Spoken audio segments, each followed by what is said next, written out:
it well enough for our purposes. So what I'm going to do is turn this back on. Phone art layer is back on. I'm going to do a Command A, so I select all of that layer. It's all selected. Then I'm going to cut it from this image. So I'm going to do a Command X, which is to cut, or Control X on a PC. It's thinking, and now it's cut there. Now it's cut. I want to go into Filter, up at the top, on the top menu, and select Vanishing Point.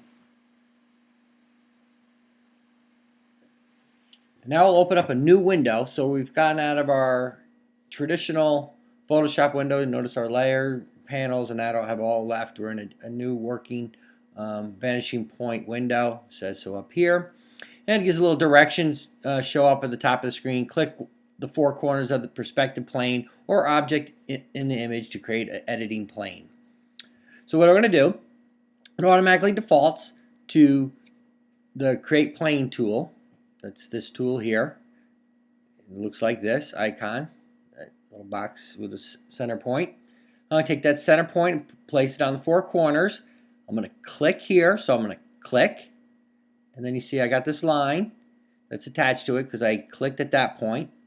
Come over to this corner over here, click, down to the bottom, so I'm going to outline this front plane. Click, and then as I put that third point and put in this middle one, I'm going to bring that down to this corner here. And it creates a plane on the front surface of the box. Now what I want to do is wrap this plane around the sides and the top of the box. So when I put my image on there, it kind of conforms to the perpendicular planes of the box.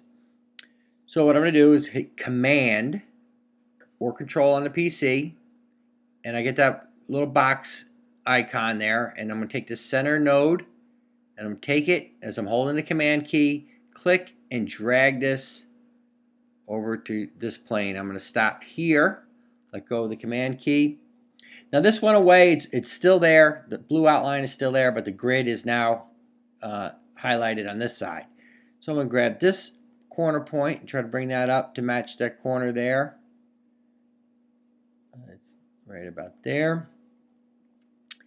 And I'm going to bring this one up here. So now I have this side set.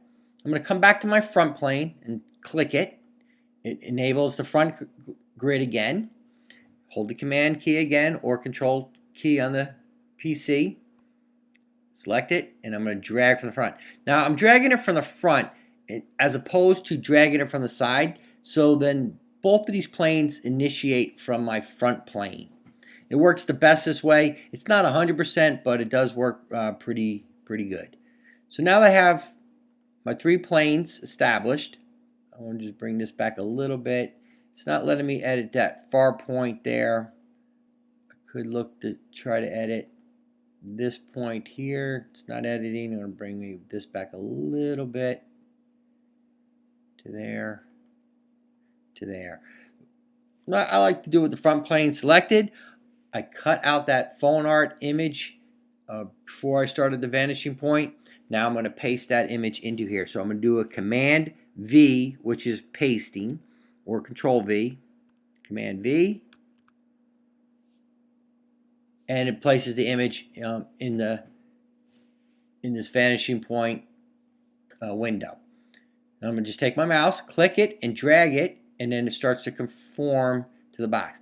Now you can see up here it's not matching perfectly. There should be a nice curve here, and I still haven't figured out why that's not going, but I could bring it to about here, and that's about where it is in the sample image that the book has given us.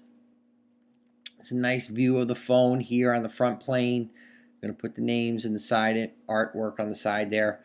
So that looks pretty good. It doesn't look too distracting. You know, when I do this, the lineup is not there, and that is distracting. So I'm going to kind of bring it back down to about here. Looking at it around from the different angles. Maybe put this line here on this corner, lining up this white line with my corner edge.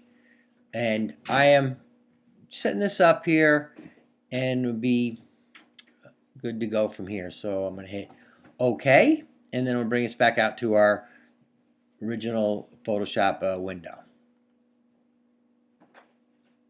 And the image is placed on a box like that. So that's how we work it, and then we'll look at maybe putting the side art on there.